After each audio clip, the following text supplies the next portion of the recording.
Prosecution যেটা বলেছে যে শেখ হাসিনা এইসব যে আদেশ এগুলোর মাস্টার মাইন্ড হিসেবে অর্থাৎ আন্দোলন দমনের মাস্টার মাইন্ড হিসেবে তিনি কাজ করেছেন, হুকুমদাতা ছিলেন তিনি এবং সুপিরিয়র কমান্ড যেটা আইনে আন্তর্জাতিক অপরাধ ট্রাইব্যুনাল আইন যেটি সেখানে বলা হচ্ছে যে সুপিরিয়র কমান্ড অর্থাৎ সর্বোচ্চ নির্দেশদাতা ছিলেন তিনি। এই যে অভিযোগগুলো, এতজন মানুষ নিহত হলেন, এতজন আহত হলেন, কি কি শাস্তির দাবি করেছেন, কি কি প্রত্যাশা করছেন প্রসিকিউশন, কি কি অভিযোগ রয়েছে শেখ হাসিনা এবং যে বাকি দুই আসামি তাদের বিরুদ্ধে? প্রসিকিউশনের পক্ষ থেকে মূলত 5টি অভিযোগ আনা হয়েছে শেখ হাসিনা সহ 3 আসামির বিরুদ্ধে। প্রথম অভিযোগটি হচ্ছে উস্কানিমূলক বক্তব্য প্রদান। সেটা হচ্ছে জুলাই গণঅভ্যুত্থান চলাকালীন, মূলত বৈষম্য বিরোধী ছাত্র আন্দোলন চলাকালীন গত বছরের 14 জুলাই শেখ হাসিনা একটি সংবাদ সম্মেলন করেছিলেন। সেই সময় তিনি ওই সংবাদ সম্মেলনে যেসব কথা বলেছিলেন, প্রসিকিউশনের অভিযোগ শেখ হাসিনা বলেছিলেন যে কটূক্তি আন্দোলনকারী ছাত্র জনতাকে রাজাকারের নাতিপুতি বলেছিলেন। এটা প্রসিকিউশন এই অভিযোগটা এনেছে এবং সেটার পরিপ্রেক্ষিতে আন্দোলনটা জোরালো হয় এবং প্রসিকিউশনের অভিযোগ যে ওই ওই রাজাকারের নাতিপুতি বলার জেরেই 2016 সালের 16 জুলাই আবু সাইদ সহ সেদিন 24 সালের 16 জুলাই আবু সাইদ সহ 6 জন হত্যাকাণ্ডের শিকার হয়েছিল। তারপর থেকে ধারাবাহিক হত্যাকাণ্ড অব্যাহত ছিল। এটা প্রথম অভিযোগ। দ্বিতীয় অভিযোগটা কি? দ্বিতীয় অভিযোগটা হচ্ছে যে লেথাল উইপেন ব্যবহারের নির্দেশ দিয়েছিলেন সাবেক প্রধানমন্ত্রী শেখ হাসিনা। সেই অভিযোগটা এবং সেই অভিযোগটা স্বরাষ্ট্রমন্ত্রী হয়ে সাবেক আইজিপি হয়ে সেটা মাঠ পর্যায় পর্যন্ত গিয়েছিল। এই অভিযোগটা আনা হয়েছে দ্বিতীয় অভিযোগ হিসেবে।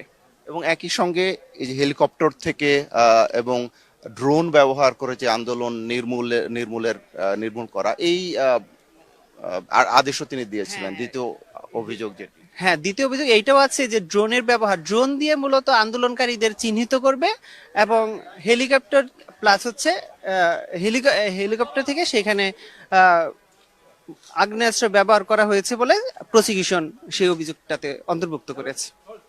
আর বাকি অভিযোগগুলো? তৃতীয় নাম্বার অভিযোগ হচ্ছে রংপুর 16 জুলাই যে আবু সাইদ গত বছর হত্যাকাণ্ডের শিকার হয়েছিলেন সেই অভিযোগটা আনা হয়েছে। চতুর্থ অভিযোগ হচ্ছে আশুলিয়ায় 5 আগস্ট সরকার যেদিন পতন হয় সেই দিন 6 জনকে পুড়িয়ে হত্যার পর পুরানো হয়েছিল। তার মধ্যে একজন জীবিত ছিলেন বলেও প্রসিকিউশন দাবি করেছে। এবং পঞ্চম অভিযোগটা হচ্ছে চানখারপুল এলাকায় ওই 5 আগস্টই 6 জনকে গুলি করে হত্যা করা হয়েছিল, সেই অভিযোগটা আনা হয়েছে। এই হচ্ছে মোট 5টি অভিযোগ শেখ হাসিনার বিরুদ্ধে। এবং অভিযোগ আনা পক্ষ থেকে দাবি করা হয়েছে যে তারা এই 5টি অভিযোগই প্রমাণ করতে সক্ষম হয়েছেন। অন্যদিকে শেখ হাসিনার আইনজীবী, শেখ হাসিনার এবং পলাতক আসামি আসাদুজ্জামান খান কামালের পক্ষে নিযুক্ত রাষ্ট্র নিযুক্ত আইনজীবী আমির হোসেন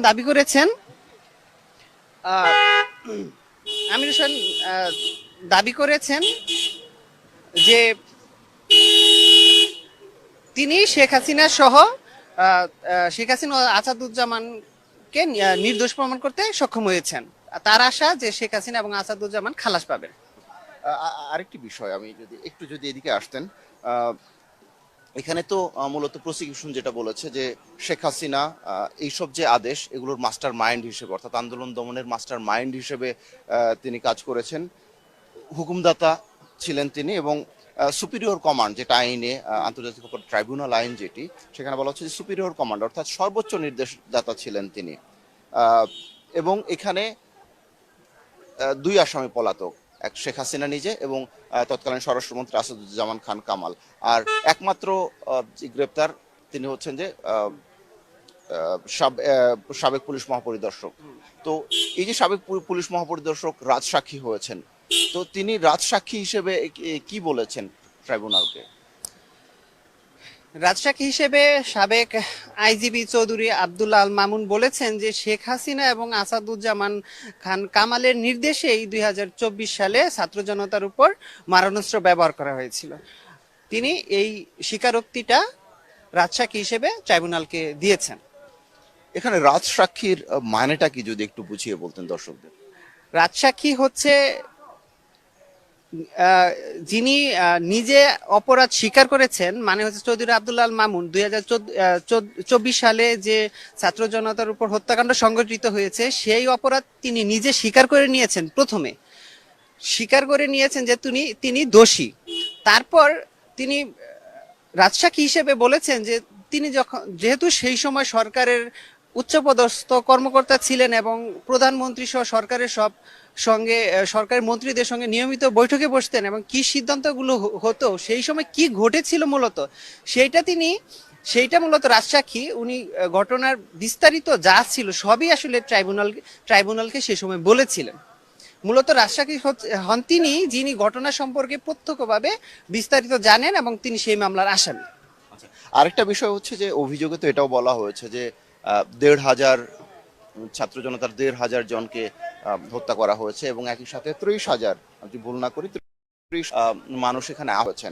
তো এই যে এই যে অভিযোগগুলো, এতজন মানুষ নিহত হলেন, এতজন আহত হলেন, হ্যাঁ, তো এখানে আসলে যে প্রসিকিউশন তারা শেখ হাসিনার কি শাস্তি দাবি আচ্ছা, করেছে। আচ্ছা। এখন একটা বিষয় পরিষ্কার করি, এই আজকে যে মামলা রায়টা হতে যাচ্ছে এটা হচ্ছে যে জুলাই গণঅভ্যুত্থানের সময় সারা দেশে যে হত্যাকাণ্ড সংঘটিত হয়েছিল সেইটার মূল যে মামলাটা সেইখানে যে সুপিরিয়র কমান্ড রেসপন্সিবিলিটি, সেই সুপিরিয়র কমান্ড রেসপন্সিবিলিটির যে মূল মামলাটা সেটাই আজকে মূলত হতে যাচ্ছে। এখানে যারা আসামি তারা কিন্তু প্রত্যক্ষভাবে কাউকে হত্যা করেন নাই, তাদের উপরে মূলত সেই ইয়াটা হয় না, তাদের উপর আনা হয়েছে নির্দেশের দায়, যে প্রধানমন্ত্রী লেথাল উইপন ব্যবহার করার নির্দেশ দিয়েছেন, সেটা স্বরাষ্ট্রমন্ত্রী সাবেক আইজিপি কে দিয়েছেন, আইজিপি সেটা কাছে ছড়িয়ে দিয়েছেন। এই যে মূলত সুপিরিয়র রেসপন্সিবিলিটি মানে সর্বোচ্চ কর্তৃত্ব দায়, সেইটার আজকে সাজা হচ্ছে। মূলত এই জায়গা থেকে মানবতা বিরোধী এই অপরাধটা সংগঠিত হয়েছে। মানবতা বিরোধী অপরাধের গুরুত্বপূর্ণ জায়গাটাই হচ্ছে যে টপ কমান্ডার যারা তাদের বিচার হয়ে থাকে, এখানে সেই টপ কমান্ডারদেরই মূলত বিচারটা হচ্ছে আজকে। এখানে আসলে কি কি হতে পারে আর কি, এটার মানে কি কি শাস্তি দাবি করেছেন, কি কি প্রত্যাশা করছেন প্রসিকিউশন সাবেক প্রধানমন্ত্রী শেখ হাসিনা এবং সাবেক স্বরাষ্ট্রমন্ত্রী আসাদুজ্জামান খান কামালের সর্বোচ্চ শাস্তি মৃত্যুদণ্ড প্রার্থনা করেছেন।